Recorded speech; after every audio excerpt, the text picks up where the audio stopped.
Hello everyone, I'm back. Hello guys, nandito naman tayo. Guys, plansa muna tayo guys ha.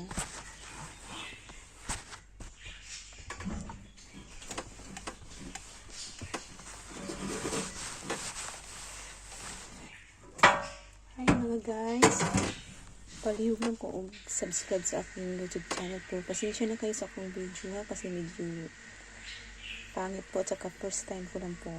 Nag-try lang po ako mag-video para may libangan lang po ako. Kasi parang kinakabahan kasi ako pag mag-video ako. This is first time. Ako guys, meron ako dating video. Yung nag-work po ako sa Palestine.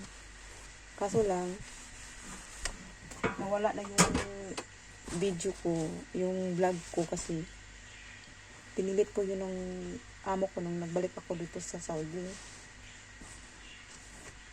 Dito ako sa Saudi nagbalik ako ng Saudi after ako from Palestine. Nag-stay ako nag-uli ako sa Pilipinas ng mga 1 year ago. Ay, hapit mag 1 year pala. Hapit mag 1 year. October 14 ako nag-apply.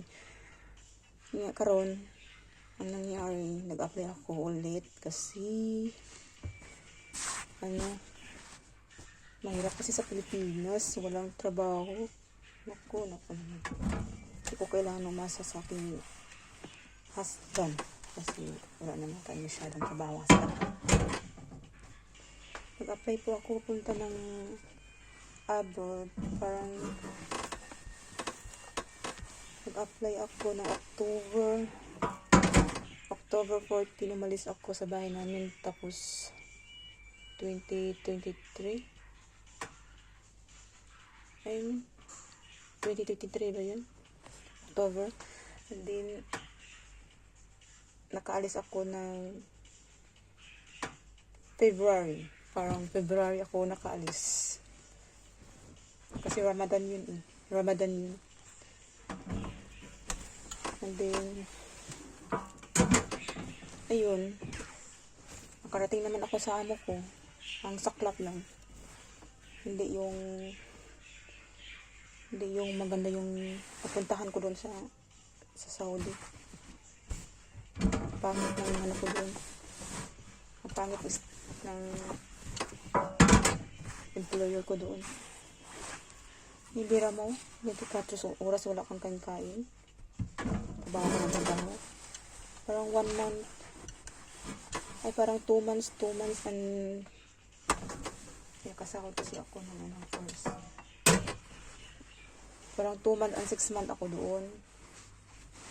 2 months and 6 days.